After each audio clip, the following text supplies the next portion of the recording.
Ma'am आज के कार्यक्रम के संदर्भ में बताएंगे और महिलाओं को आप क्या संदेश देना चाहेंगे? जी, नालसा और महिला आयोग के संयुक्त तत्वाधान में आज माननीय जिला एवं सत्र न्यायाधीश रायगढ़ के निर्देशानुसार जिला विधिक सेवा प्राधिकरण के निर्देशों के अनुसार तालुका विधिक सेवा समिति घरघोड़ा में महिलाओं की विशेष जागरूकता के लिए शिविर का आयोजन किया गया था, जिसमें महिलाओं से संबंधित कानून की विस्तृत जानकारी दी गई। प्रवक्ताओं ने कानून की जानकारी दी और महिलाओं ने भी अपने सवाल पूछे और बहुत ही अच्छे से भागीदारी दी अपनी।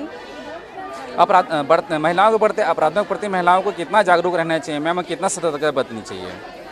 जी, उन्हें कानून के प्रति जानकारी देने का तात्पर्य यही है कि वो अपने साथ हो रहे अत्याचार के बारे में जाने और ये भी जाने कि उनके साथ अगर कुछ गलत हो रहा है तो उन सभी के लिए कानून है और उन्हें आगे आना होगा। उन्हें एक सामान्य हेल्पलाइन नंबर भी बताई गई 1091। इसके माध्यम से वो अपने घर पे रहकर भी अपने साथ हो रहे किसी अत्याचार की शिकायत कर सकते हैं। यह भी बताया गया कि अगर वो चाहें तो अपना नाम पता गुप्त रखने के निर्देशों के साथ अपने संबंध में बता सकते हैं और अगर उन्हें तत्काल कोई सहायता की आवश्यकता है और वो थाने तक नहीं पहुंच सकते तो उन्हें ये भी बताया गया कि इस नंबर पर ये निवेदन कर सकते हैं ताकि घर पर उनको सहायता उपलब्ध कराई जा सके। मैम एक सवाल और जिस प्रकार से साइबर क्राइम बढ़ रहा है, मोबाइल और अन्य गैजेटों के माध्यम से छोटी छोटी बच्चियाँ भी हैं और महिलाएँ भी उसका शिकार हो रही हैं, इसको रोकने की रोकथाम के लिए उनको कितना जागरूक होना चाहिए और कैसे होना चाहिए? यही कि साइबर क्राइम बढ़ इसलिए रहे हैं क्योंकि लोगों के में उनके प्रति जागरूकता नहीं है, वो उसका यूज़ कैसे करना है वो नहीं जानते हैं। हाथ में सबके स्मार्टफोन है, बट अभी ज़रूरत है हमें खुद को स्मार्ट बनने की कि कैसे उसका उपयोग करें, सही उपयोग क्या होगा। कोई अगर मैसेज आ रहा है तो उसे हमें बिना देखे बिना जाने फॉरवर्ड नहीं किया। आज विधिक सहायता प्रदर्शन महिलाओं को क्या क्या प्रशिक्षण दिया गया और उनको जागरूकता के लिए क्या क्या आप लोगों ने संबोधन किया? आज विधिक सेवा प्राधिकरण और महिला आयोग के संयुक्त तत्वाधान में महिलाओं को जागरूकता महिलाओं में जागरूकता लाने के लिए दूर दराज क्षेत्र में जो महिलाएं हैं जिनको कानून की जानकारी नहीं है, तो इस संबंध में उन्हें कानूनी जानकारी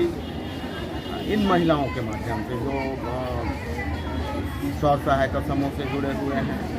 आंगनबाड़ी से जुड़े हुए हैं, जो महिलाओं के बीच में कार्य करते हैं, उनको कानूनी जानकारी देकर उनके माध्यम से ग्रामीण जनों में कानून के प्रति जागरूकता लाना, कानून की जानकारी उन तक पहुँचाने का। जैसे कौन कौन सा जो कानून है महिलाओं के बढ़ते अपराध में, उनको किन किन कानूनों की जानकारी आपने दिया है? आज विशेष करके महिलाओं के संबंध में जितनी भी कानून हैं उस सभी संबंध में जानकारी दी गई है। घरेलू हिंसा, दहेज अत्याचार, टोनी प्रताड़ना अधिनियम की जानकारी, पॉक्सो के संबंध में जो विशेष बच्चों के लिए बच्चों के प्रति जो अत्याचार होते हैं उस संबंध में जानकारी दी गई। साथ ही साथ आज हमारे वरिष्ठ अधिवक्तागण जानकारी भी बहुत अच्छे ढंग से बताया गया है और साथ ही साथ जो महिलाएं आज उपस्थित थी उन्होंने बहुत सुंदर ढंग से सबको सुना और साथ ही साथ उनकी जो प्रतिक्रिया थी देखने लायक थी और उन्होंने जागरूकता का परिचय दिया। महिलाओं के प्रति जो बढ़ते अपराध हैं और उसमें पुलिस की भूमिका, लोगों की भूमिका और न्यायपालिका की क्या क्या भूमिका रहनी चाहिए, इस पर प्रकाश। आजकल हमने प्रायः अनुभव किया, हम देखते हैं कि महिलाओं के प्रति जो अत्याचार हो रहे हैं या वो अपराध बढ़ रहे हैं, इसका मूल कारण ऐसा अगर जाएँ हम तो हमारी शिक्षा नीति पर कहीं न कहीं प्रश्न उत्पन्न होता है। हम उतने अच्छे शिक्षित या संस्कारित नहीं हो पा रहे हैं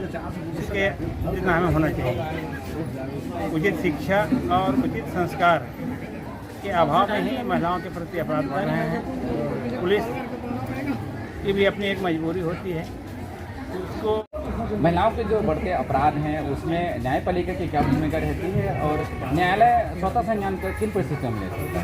न्यायालय चाहे तो न्यायिक मजिस्ट्रेट प्रथम श्रेणी के सभी मामलों में संज्ञान लेने का पावर है, जिसमें उसके आंख के सामने यदि कोई अपराध होता है और यदि कोई अपराध जमानती प्रवृत्ति का है तो न्यायालय तो उसमें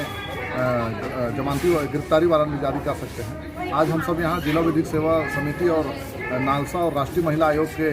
निर्देश पर एक दिवसीय महिलाओं के संबंध में कानून के संबंध में उपस्थित हुए थे, जिसमें सैकड़ों की संख्या महिलाएं उपस्थित रहीं और घरौंदा न्यायालय के न्यायिक मजिस्ट्रेट के द्वारा महिलाओं को कानून के संबंध में जानकारी यहाँ दिया गया है। किन किन बेसिक कानूनों की जानकारी महिलाओं को यहाँ पर दिया गया है? आज देखेंगे तो घर के अंदर में महिलाएं घर के अंदर में सबसे ज़्यादा प्रताड़ित होती हैं, इसलिए घरेलू हिंसा के संबंध में हमने उन्हें जानकारी दिया है कि घरेलू में घर के अंदर यदि आपके साथ प्रताड़ना दिया जाता है तो कैसे उससे निपटें। दूसरा एक सबसे बड़ी बात होती है कि कोई महिलाओं को शायद उनके पति किसी अपराध के कारण या किसी कारण से उन्हें छोड़ देते हैं तो उन्हें 125 के माध्यम से भरण पोषण जिससे उन्हें प्राप्त हो, इस कानून के तहत भी उनको भरण पोषण राशि प्राप्त हो, इसके लिए भी यहाँ जानकारी दिया गया है। महिलाओं में जो बढ़ते साइबर अपराध है उनके प्रति महिलाओं को कितना सजग होना चाहिए और कानून क्या कहता है? आज सबसे खुशी बात यह है कि महिलाएं घर से देहरी दांग कर न्यायालयों में और समूह के माध्यम से कार्य कर रही हैं। तो आवश्यकता है उनके पास, हर कोई के पास एक मोबाइल फ़ोन रहता है, परंतु आज जिस प्रकार से फेक आईडी और फेक मोबाइल सिम लेकर कई युवा ऐसा करते हैं कि महिलाओं को बिना किसी कारण के उनसे फ्रेंड रिक्वेस्ट भेजना या उन्हें व्हाट्सएप पे कॉल करना या वीडियो चैटिंग करना, इस प्रकार के अपराध बढ़े हैं। मैं महिलाओं से यही निवेदन करूंगा कि बिना कोई जानकारी के व्यक्ति को अपना नंबर न दें, जिनके साथ संपर्क ना हो उन्हें फेसबुक में या किसी भी माध्यम से अपना